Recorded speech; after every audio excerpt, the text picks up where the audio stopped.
नमस्कार दोस्तों, हमारा आज का प्रश्न है डार्विन के विकास के सिद्धांत की व्याख्या कीजिए। यानी कि हमें प्रश्न में पूछा गया है कि डार्विन के विकास के सिद्धांत की हमें व्याख्या करनी है। तो सर्वप्रथम हम देखते हैं कि ब्रिटेन के प्रसिद्ध वैज्ञानिक प्रकृतिवादी वैज्ञानिक जिन्हें कहा जाता है उनका पूरा नाम था चार्ल्स रॉबर्ट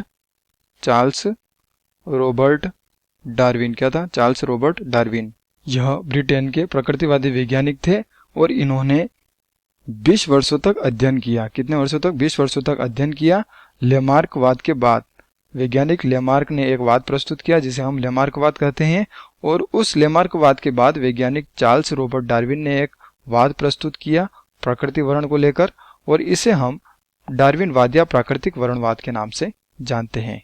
और इन्होंने अपने वाद में कहा कि जो जीव अपने आप को वातावरण के अनुसार ढाल लेते हैं वह जीवित रह जाते हैं, और जो अपने आप को वातावरण के अनुसार नहीं ढालते हैं उनकी मृत्यु हो जाती है। यानी कि हम लिख सकते हैं कि इन्होंने अपने वाद में कहा कि प्रकृति के अनुसार जीवों की संख्या में या तो कमी होती है या अधिकता हो जाती है। तो दोस्तों, जो जीव अपने आप को वातावरण के अनुसार ढाल लेते हैं वह जीवित रह पाते हैं और उनकी संख्या अधिक हो जाती है, और जो नहीं डाल पाते हैं उनकी कमी हो जाती है। इसी प्रकार से हमने लिखा प्रकृति के अनुसार जीवों की संख्या में कमी या अधिकता होती है, और इसी वाद को प्रस्तुत किया था वैज्ञानिक डार्विन ने, जिसे हम डार्विनवाद के नाम से जानते हैं।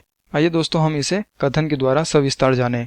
तो पहला कथन इन्होंने दिया कि जीवों में संतान उत्पत्ति की प्रचुर क्षमता होती है। यानी कि जीव की जो क्षमता होती है वह प्रचुर होती है संतान उत्पत्ति करने की, संतान की निर्माण करने की।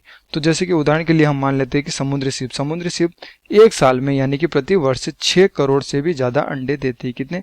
6 करोड़ से भी ज्यादा अंडे देती है। लेकिन दोस्तों, कुछ अंडे क्या होते हैं कि कुछ अंडे जो होते हैं वह मर जाते हैं, विलुप्त हो जाते हैं, और कुछ अंडे ही सरवाइव कर पाते हैं। यानी कि प्रकृति क्या करती है, इन अंडों का चयन करती है, और जो अपने आप को वातावरण के अनुसार डाल लेता है वह जीवित रह पाते, जो नहीं डालता है वह मर जाते हैं। इसके अतिरिक्त अगर हम एक और कथन देखें तो वो दोस्तों वह है जीवन संघर्ष।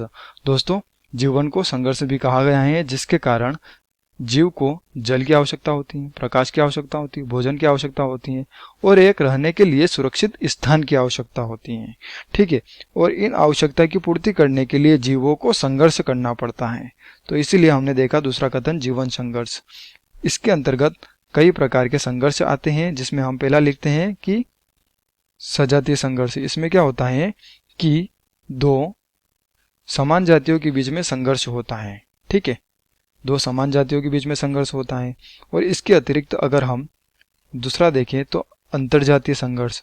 अंतरजातीय संघर्ष में क्या होता है कि दो अलग अलग जाति यानी कि दो भिन्न भिन्न जातियों के बीच में संघर्ष होता है, कंपटीशन होता है। ठीक है, अब देखते हैं कि इसके अतिरिक्त वातावरण संघर्ष, वातावरणीय संघर्ष। वातावरणीय संघर्ष में क्या होता है कि जैसे कि उदाहरण के लिए हम मान लेते हैं कि भूकंप, तूफान, आंधी, बाढ़, सूखा, इनमें जो जीव अपने आप को जीवित रह पाते हैं और वह जीवन संघर्ष के अंतर्गत आते हैं। ठीक है, तो इसमें जो अपने आप को जीवित रख पाते हैं वह विलुप्त नहीं होते हैं, जो अपने आप को जीवित नहीं रख पाते हैं वह विलुप्त हो जाते हैं। इसके अतिरिक्त अगर हम एक और कथन देखें दोस्तों तो वह होता है योग्यतम की उत्तरजीविता। ठीक है, इसमें क्या होता है, जीवन संघर्ष में वे ही सफल होते हैं जो अपने आप को वातावरण में निरंतर होते रहने वाले परिवर्तन को अनुसार बदल लेते हैं। जैसे कि दोस्तों, हम देखते हैं कि पेंगुइन क्या करते हैं कि ठंड के समय एक घेरा बना लेते हैं, जिसके कारण उन्हें ठंड कम लगती है, और जो जीव ऐसा नहीं कर पाते हैं वह शीघ्र ही समाप्त हो जाते हैं। तो हम लिख सकते हैं कि योग्यतम की उत्तरजीविता। ठीक है,